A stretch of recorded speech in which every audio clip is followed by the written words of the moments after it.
Closed captioning is brought to you in part by Leon's Big Boxing Day sale.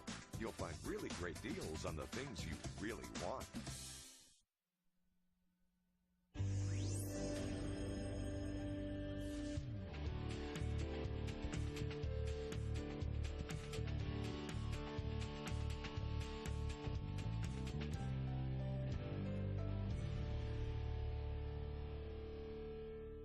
Mayor Don Acheson joins us. Good to see you. Got through the holidays okay? Certainly did, and Happy New Year to you too, Rob. And same to you. We saw you cooking with Jeff, cooking up a storm actually, and on the morning show too. So it looks like everyone survived okay. Yeah. Good show.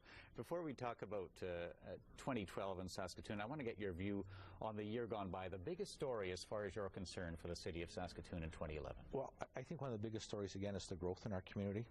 A lot of people believe that growth is a problem. It's a good challenge to have. I don't see it as a problem at all. I look at other communities across North America where they're in recession. Populations are declining. For example, Detroit, where they're actually bulldozing communities down. You look in Cleveland, where they go in and they tear down homes so they can keep other homes at their current values or hold the line there. Phoenix with more homes for sale than all of Canada. So what we have here in Saskatoon is a tremendous amount of growth. But it's a good positive sign for us. Yeah, along with the growth comes growing pains, I guess. Affordable housing is one of the most important, not only for low-income earners in the city itself, but for those people moving to the city. Affordable, attainable housing is exceedingly important. As a matter of fact, we're considered the leaders in Canada in that area. The provincial government basically has taken a lot of the points that we used and they've implemented them now.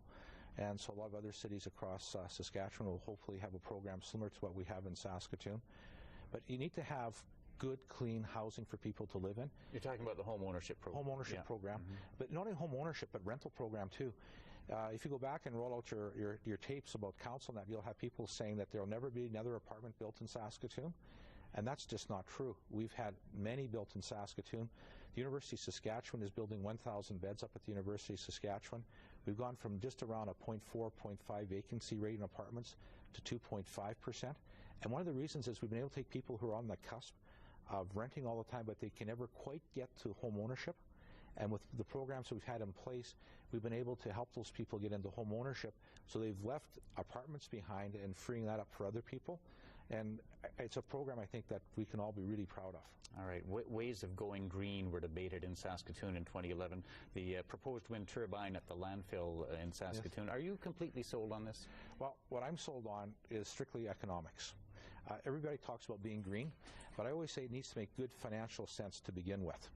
And if the program doesn't make money, I don't know why we would do it. Well, we're still waiting for the final report on how much exactly it will cost. It will, and that'll come out, I believe, on the January 16th council meeting is when that's going to occur. And at that time, the administration will bring forward their recommendations.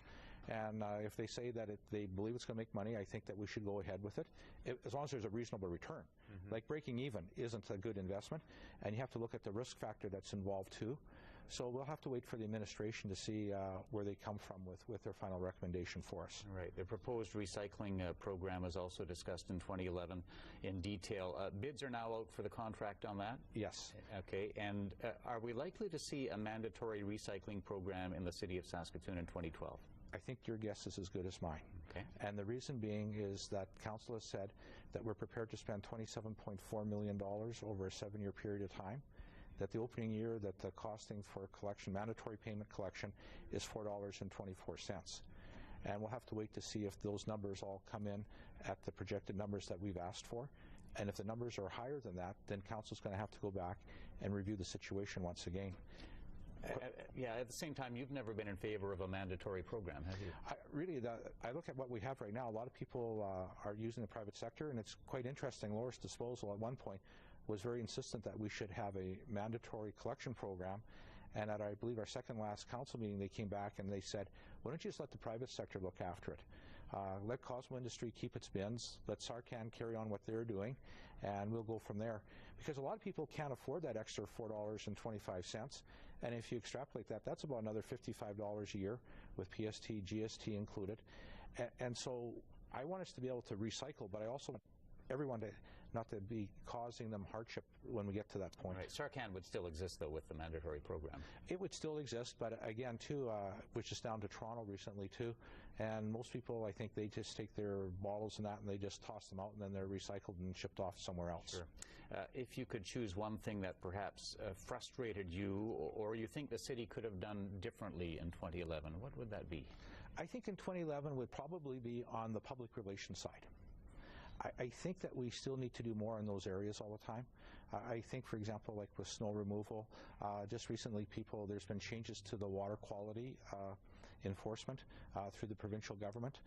So, for example, when water mains break, people aren't able to use their water for 3 days as potable water after the line's been fixed, because it needs to go to a private agency to have the water tested to make sure there isn't any bacteria and that in it. So they boil it. So they have to boil it and that. You know, I think communications really, and I think that the more people understand the things that are happening in our community, the better understanding they'll have.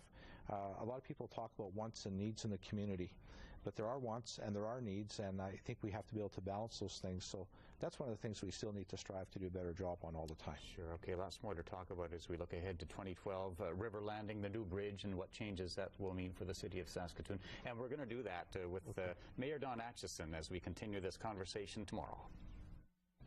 A Saskatoon organization wants your help to assist others across the globe. Just before Christmas, a typhoon hit the southern Philippines.